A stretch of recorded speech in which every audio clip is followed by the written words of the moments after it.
I'm AussieDevFro, and I think I'm better at Pokemon than I really am. Now don't get me wrong, I've been playing Pokemon casually for 25 years. However, any challenge run I've ever attempted has ended up in a massive failure. What also doesn't help with this is my love for bug-type Pokemon. Not considered the strongest Pokemon type out there. However, that's why I think it's important to bring these bug Pokemon into the competitive scene. I'm going to bring my bugs, I'm going to bring my Fro, and I'm going to see if we can make some headway in Pokemon Champions. Alrighty guys, welcome back to Zero to He-Fro, where we are continuing our work with our Trick Room team. I've honestly been having a lot of fun with this team. Even though we've had a few losses, I'm banking on this episode being a bit of a winner. Trust me on that one. So, going into our first match, we have, a bit of an eclectic crew. We've got the Masquerada there, which is kind of interesting. Could be Megad, could be not. We've got the Tinkaton as well, which is kind of cool. The Ordino, the Shiny Altaria, the Gliscor. There's a lot of very interesting kind of stally mons on this team. And of course, the Galarian Slowking as well. Could be Trick Room, could not be Trick Room. Who knows? I don't know. I mean, I do know, but I'm pretending that I don't know because it's a thing. Don't worry about it. Anyway, so we're going to lead off with our regular combo. We've got the Sizzle, we've got the Slowking, and I'm debating whether do I bring Armrouge to possibly take care of the Tinkaton? What about that Altaria? What can we do there?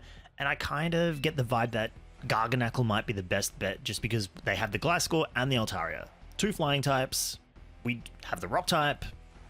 Could be kind of useful there. And in the end, that's what I go with. And I'm pretty sure it's going to work. So the opponent leads off with the Slowking and the Meowstic, and I'm very concerned that they might also be a Trick Room team. If they are, and they use Trick Room second, or I use Trick Room second, that will turn off my Trick Room. So that's kind of going through my head at the moment. And I decide, you know what, we're going to Mega our Scizor, and we're going to Bug Bite into the Masquerada, just because if it hits, great. If it doesn't hit, it's all good. We're still going to Mega Scizor on the field. Then I make the interesting decision here.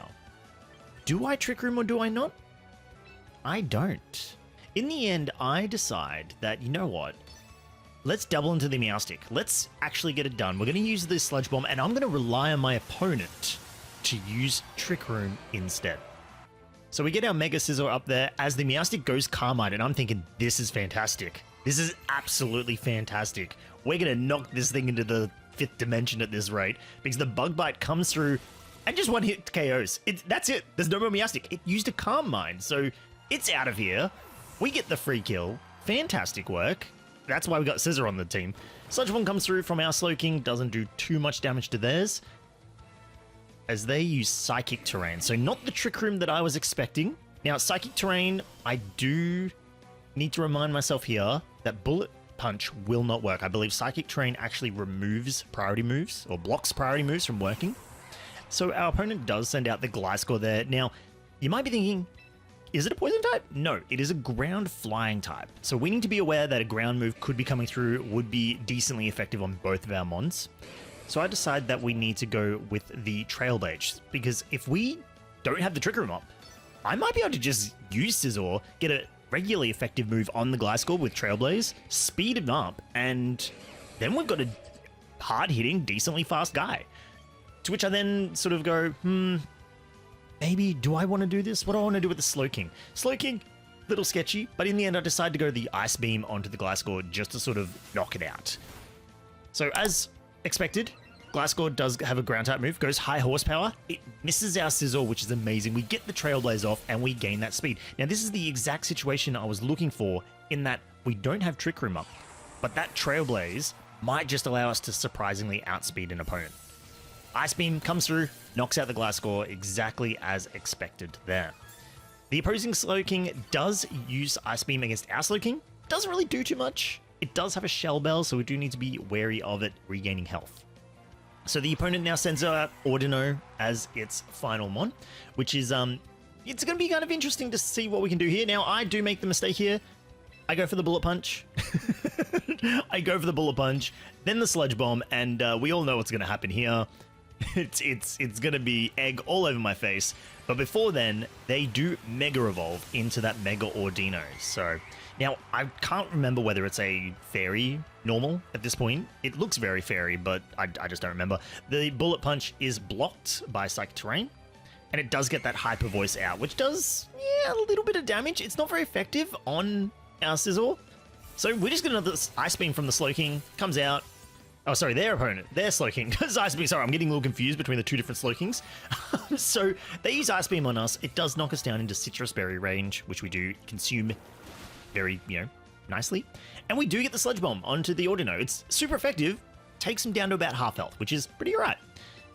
Now, I decide, you know what, this Slowking, it's kind of bothering me now, those Ice Beams, and I'm having trouble telling which one apart. So we go for the dual wing beat into it with the Scizor, and then just the Sludge Bomb into the Audino. We're just going to take out that Audino.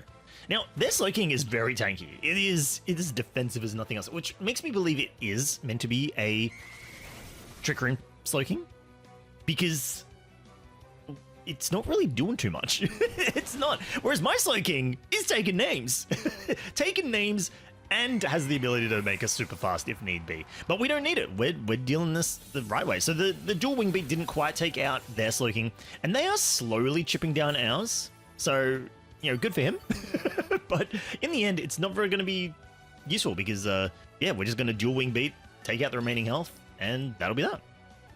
Yeah, they allow the battle to reach its natural conclusion. Mega Scizor just faster than everything else thanks to the Trailblaze, knocking him out, and that's a win. We went from several losses and a very disappointing episode to a very comfortable win where we didn't actually need to use Trick Room. Interesting. I wonder if that's going to happen again. Alrighty, now going into match number 2, as we have a very long black screen there. We have a team that has a few of the heavy hitters. We see a Charizard, we see a Gengar, we see a Gyarados, right? Very, very strong team there. There's also the Aerodactyl, which is very dangerous, not only for Rock Slide, Dual Wing Beat, but Tailwind as well.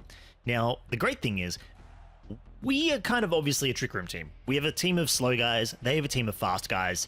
They probably don't want us to have Trick Room. But I'm here to tell you, maybe we don't want Trick Room either. So opponent leads out with Gengar and Tinkaton, which honestly I didn't expect to see, but they are there. But we lead off with our Scizor and Galarian, so Slowking as usual. Just a dynamic duo, honestly. As we are going to get the Mega Evolution off. Now, we don't really have any super strong moves in this situation, so I just consider the dual Wing Beat into the Gengar, which, we'll do a decent amount. And I decide, you know what? We are going to use Trick Room. I think we're going to use Trick Room here. Now, the Gengar does Mega Evolve. Now, with the Gengar Mega Evolution, we do remember, or at least I remember, that I can no longer switch out. So we are stuck here, which is fine. That's totally fine. We'll see. We want to be here anyway. We chose to be here. We're going to continue to be here. Mega Evolution on our side gets that Mega Scizor looking awesome as they come through with the Focus Blast. And I should have seen this coming. That's a hefty move. Only gets us about halfway. Now, the Tinkaton does use Gigaton Hammer on our Slowking, so they've hit us pretty hard, and we don't really have too much to retaliate with. We have a lot of regularly effective moves. Now, I do dual Wing Beat into the Gengar, takes it down to 25% HP, which is pretty awesome, as the Slowking now gets off the Trick Room. So, the fantastic thing is, we survived their initial onslaught. They should have doubled into the Scizor if it was possible. And now we have the lead here because we are going to go first. I'm going to send a dual Wing Beat into the Gengar, and then I go to swap my Slowking and immediately get reminded that no, this is not possible. Not possible at all. So, look, when in doubt, just Ice Beam, I suppose. Because I could Psychic the Gengar, and the problem is, if we do Psychic the Gengar, the dual Wing Beat's going to come through first, and it's just not going to do any damage to the Tinkaton. Now, I do make a few mistakes here. I actually start fumbling around, and I make a massive mistake.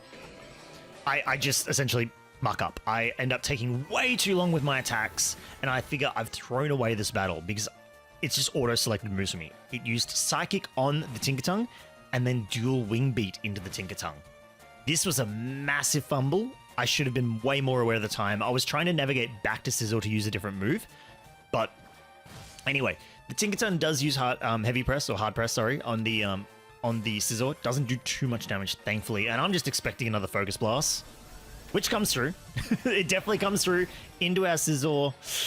And yeah, unfortunately, it does take him down. So we do lose our Mega Scizor to a massive mistake. I'm now hyper aware of the turn timer. Don't you worry. Don't you guys worry. I'm very aware of it now going forward. But that's what this game is. It's a game of mistakes and wins. That's it. Now we have Armarouge on the field. We're just going to use our Armor Cannon into the Tinkaton. And now the Slowking is going to use Psychic on the Gengar. We do still have Trick Room up. We are going to move first, barring any shenanigans on their part. And there are no shenanigans because Slowking uses Psychic, knocks out that Gengar as it should have happened last turn, but it's out of here. And maybe there's a chance that we can recover from this. Armarouge does use their Armor Cannon, and it knocks out that Tinkaton. So that's nice and easy. We clear the battlefield. We have plenty of HP. We do get the defense drop, but that's okay. I think we can handle that. So going onto the fresh field there, we have the Aggron coming out from the opponent, which, thank you, Armarouge. We got an Armor Cannon sitting here for you. And the Gyarados, which, Intimidate, not really going to affect a lot of these guys that I've got, because Scizor was kind of one of my only physical attackers. So I think, you know what? Let's just Aura Sphere directly into the Aggron. Why not? So here I actually make a decision to Aura Sphere into the Aggron. I don't use Armor Cannon. I'm not entirely sure why, but I decide, you know what? Aura Sphere will work just as well. I think I go with the Aura Sphere because it's quite effective. I believe it's Rock Steel. I could be wrong, but it does end up on Sturdy, which is great. And I did swap out the Galarian Slowking into the Belly Bolt. Now, the reason I did this is because I just wanted the Belly Bolt in here. I was willing to sacrifice the Armarouge to get the Belly Bolt in here, because the Aggron's just going to use Iron Defense. Iron Defense ain't really going to help you at 1 HP. You got 1 HP. If I just tap you, you go down. Because now we get our Slowking back. He's had his Regenerator, he's had his little nap behind the scenes, and he's ready to rumble. Back at almost full health. I've got a few more turns of Trick Room left, so I checked. I actually checked. Now, it's nice and easy. An Ice Beam into the Aggron. It's going to take us out. And we have the Thunderbolt from the Belly Bolt. That's going to send the Gyarados bolting. Nice and easy. Slowking comes out with an Ice Beam. Knocks out the Aggron. I don't know what else to say. It knocks out the Aggron. It does exactly what was advertised on the box. And then the Belly Bolt gets off the Thunderbolt, which does indeed make the Gyarados bolt. Again, as advertised on the box, nice and easy. So that match had a lot of ups and downs. We had the massive L when it came to that second round when I fumbled the turn timer. But thankfully, our matchups were just really nice. And a pivot early into the Belly Bolt allowed us to have a good position for the Gyarados. So, yeah. Well done, me. Let's go on to the next one. Alrighty, now I will just say, if you are enjoying these matches, please do hit that subscribe button. I'm planning to continue my Pokemon adventures. If you're liking, enjoying seeing someone who doesn't really do competitive games make their shot at it, yeah, please make sure you support, like the video, comment, and subscribe. As for what's going on right now, we have a pretty rock-heavy team, rock-ground-heavy team. Tyrantum, the Garganacl, the Tyranitar, the Mamoswine. There's a lot going on here, so a little spooky. Rock ground galore. So obviously we're going to bring in Araquanid, right? Araquanid with that Charty Berry is going to catch someone out. I guarantee it. Aside from that, Slowking for Trick Room, Garganacl and Scizor to back him up. Now, our opponent does lead off with the Tyranitar and the Farigiraf, which is interesting, because I now realize their team is incredibly slow.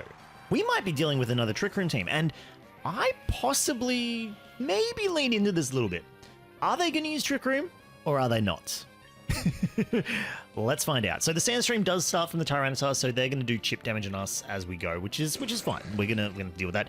Now, I decide we got this Araquanid. What are we going to do? I'm going to go into that Farigiraf, because I think at some point maybe I do want Trick Room up, and I want that Farigiraf gone. I don't know what it's going to do, but whatever it's going to do is not good. So we're just going to double into it. Hopefully it doesn't protect. But what ends up happening is they end up withdrawing the Tyranitar and bringing out the Garganacl, I believe, to get a stronger rock move out. That's what I believe is what they're going to do. which I'm ready for. Now, the Leech Life gets... No, the Frigoraph gets nommed on with the Leech Life and does a decent chunk of damage. The Ice Beam follows it up and gets the Freeze, which is awesome to see until it thaws out immediately and gets the Trick Room off. So, whole bunch of awesome stuff happens there. We get the Freeze, which is really lucky from the Ice Beam. They thaw out, which is really lucky for them, and the Trick Room comes through. So, we now have our Trick Room. Now, they could be faster than us in that they're slower than us and be faster than us. But at the end of the day, they lost their turn to a swap and a Trick Room, whereas we now have quite an effective lineup here. The Liquidation into the Garganacle is going to do massive damage, and we can just knock out that Frigoraph with another Ice Beam.